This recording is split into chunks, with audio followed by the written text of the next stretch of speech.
Daf Yomi, Tractate Bava, page 54.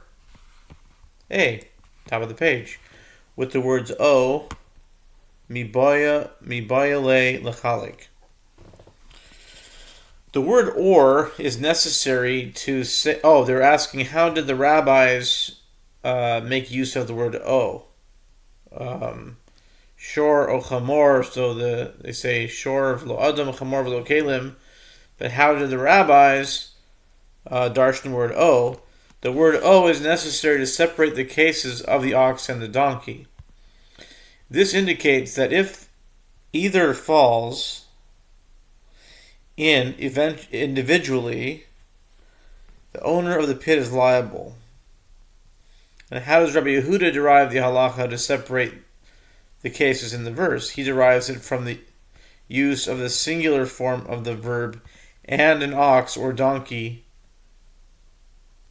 fall, indicating that he is liable even if one animal falls.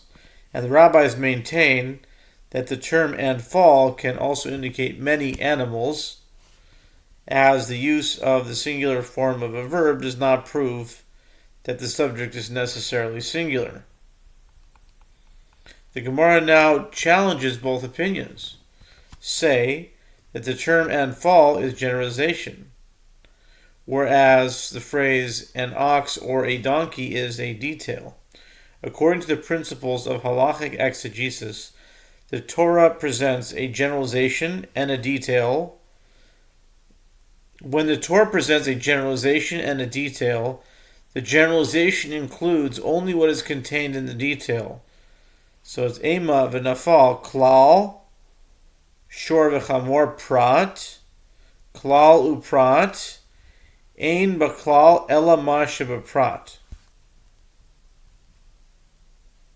Iyatadan ela ke'ein haprat.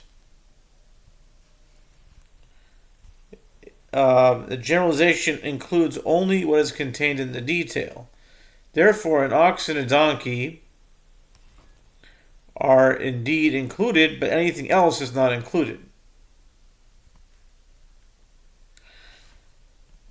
The sages said in response, the following verse, the owner of the pit shall pay, in 2134 means that it then generalized again.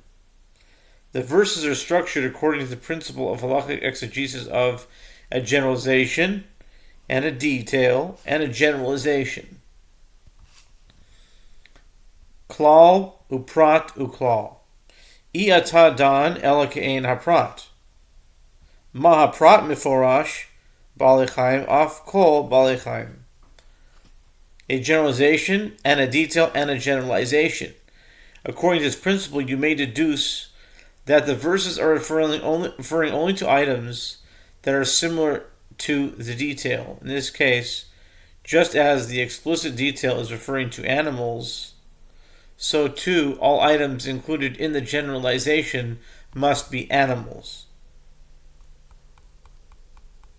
The Gemara now challenges this answer. If so, just as the explicit detail, that is, the ox and the donkey, is referring to items whose carcass renders a person ritually impure by contact or by carrying, so too all items, that is, all animals whose carcass renders a person ritually impure through contact or by carrying, should be included in the halachot of damage classified as pit.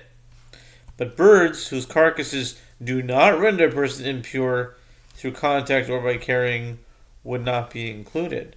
The Gemara answers, if so, let the merciful one write only one detail from which the exclusion of birds could be derived.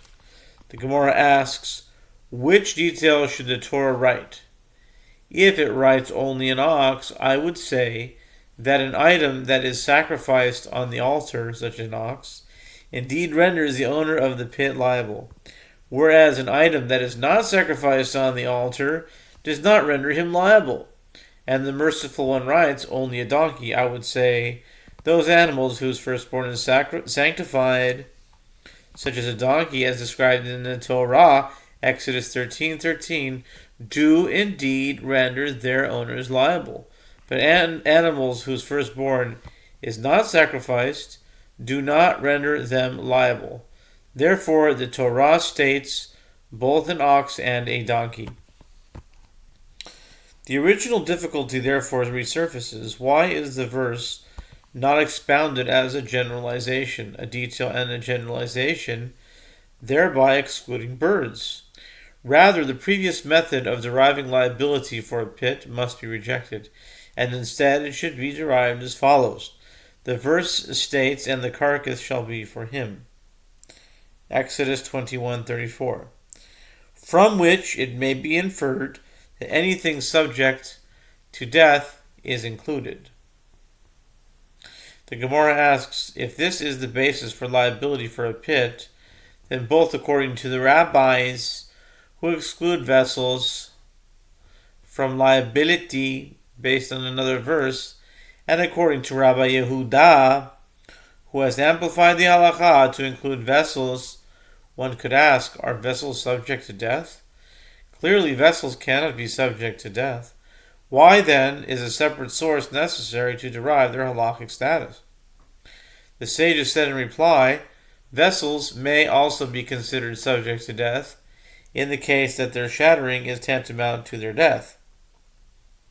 The Gemara continues to challenge this explanation, but according to Rav, who says, with regard to pit, for which the Torah deems a person liable, is only for damage caused by its lethal fumes, but not for damage caused by the impact of the fall. The following question may be raised, both according to the rabbis and according to Rabbi Yehuda. Are vessels capable of being broken by lethal fumes, such as that verse is necessary to exclude them? The sages said in reply, there is such a case concerning new vessels which crack from the fumes. Highly unlikely, but okay. The Gemara asks further, but isn't this verse, and the carcass shall be for him, necessary for that which Rava ruled? As Rava says with regard to a disqualified consecrated ox that fell into a pit, the owner of the pit is exempt, as it is stated, and the carcass shall be for him. V'hames yelo. It is referring to a person to whom the carcass belongs, thereby excluding this person to whom the carcass does not belong. Once a halakha has already been derived from this verse, it cannot be used as the basis for deriving a second halakha. Rather, the halachot of liability for pit must be derived from another source.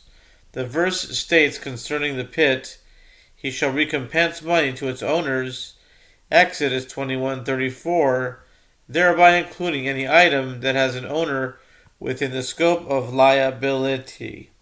The Gemara challenges this answer. If so, then even vessels and people should be included as well, which presents a difficulty for all opinions.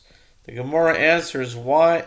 This is why the verse states an ox but not a person, a donkey but not vessels. The Gemara asks, and according to Rabbi Yehuda, who amplifies the scope of liability to include vessels, granted that the term an ox is necessary as he excludes people based on it for which he is not liable. But with regard to the term a donkey, what does he exclude based on it?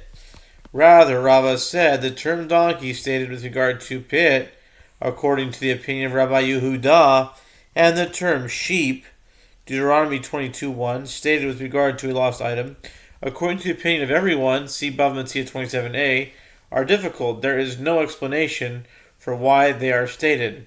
The Mishnah teaches if a cheresh ox or a shota ox or a katan ox, basically a deaf-mute ox or a imbecile ox or a minor ox fell into the pit, the owner of the pit is liable. The Gemara clarifies what is meant by the phrase a cheresh ox or a shota ox or a katan ox. If we say that means an ox belonging to a deaf-mute, or an ox belonging to an imbecile or a shota, or an ox belonging to a minor. Oh, okay. Maybe it's not what I said before.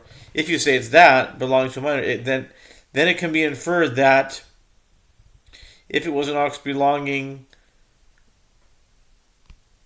to a halachically competent adult, the owner of the pit would be exempt. What would be the reason for this exemption? Rabbi Yochanan says what I was saying before. Instead, it should be interpreted as an ox that is impaired by being deaf, or an ox that is an imbecile, or an ox that is very young.